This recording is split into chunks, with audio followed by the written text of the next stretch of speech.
I should have noticed the signs before we ever stepped out the door.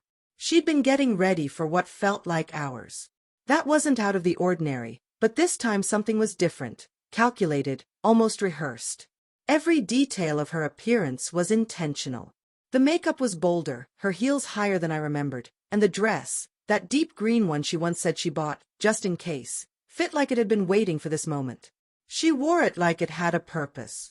I watched her from the couch as she kept adjusting herself in the mirror, checking every angle like she needed confirmation from her own reflection. "You look amazing," I said sincerely.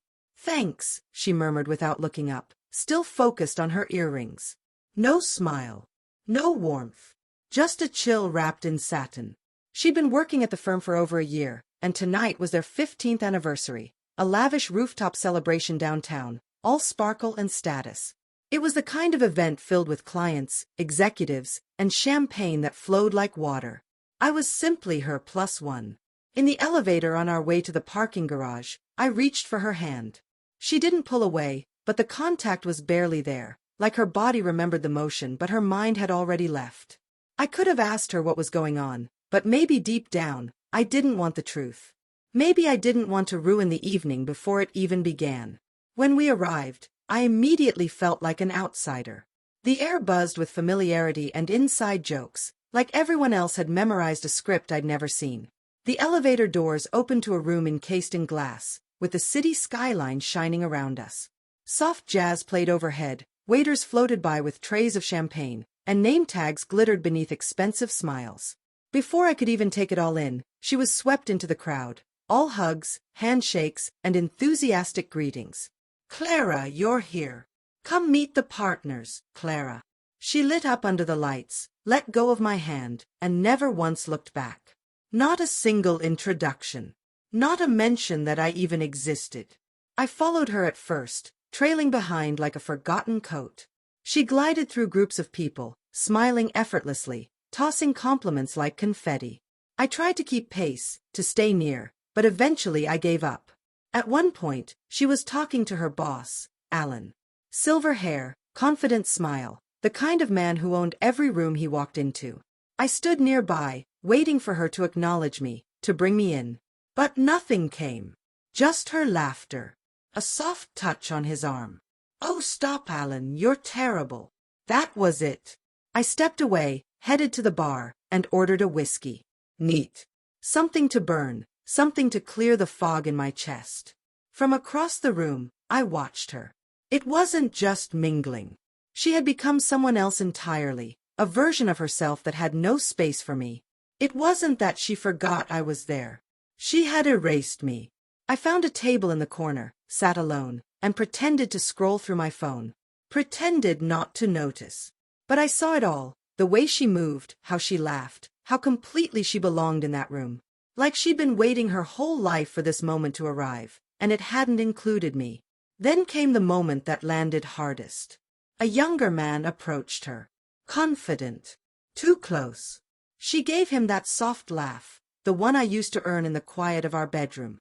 She leaned toward him, listened as he whispered something in her ear. She tilted her head and smiled. I didn't hear the words, but I didn't need to. I waited another 5 minutes. She never looked for me, didn't glance around the room once. So I stood up, grabbed my jacket, gave her one last look, and left. No goodbye. No confrontation. Just the hush of my footsteps, the hum of the elevator, and the weight in my chest growing heavier with every floor we passed. I didn't head home. Didn't really go anywhere, just drove, away from the city lights, away from the noise, down long empty streets lit only by occasional lamps and silence. Eventually, I ended up in Nate's driveway. Texted him from the car. "You up?" He opened the door in sweatpants, nodded toward the guest room. No questions. Just understanding. By morning, my phone was filled with missed calls, voicemails, and texts. "Where are you? Why did you leave? I've been searching for you everywhere. Please call." She asked if I was back at our apartment. I knew she'd find the ring. I hadn't planned to propose that night, but I'd been close. The ring had been tucked away in my sock drawer for days, just waiting for the right moment. Turns out I'd been waiting for the wrong person. It was 3 days before we saw each other again. She looked nothing like the woman at that party. No makeup. Hair tied back. Just Clara, the woman I'd fallen in love with. The one who hadn't shown up that night. We sat across from each other. She said, "I didn't mean to make you feel invisible." I didn't respond. "It was a work event," she continued.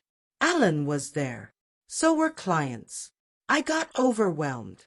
I didn't know how to balance everything." Still nothing. No apology that felt real. Just excuses. "I wasn't trying to exclude you, Daniel." I looked at her.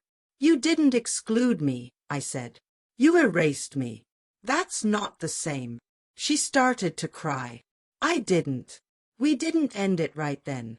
But something cracked inside me, something that never healed right.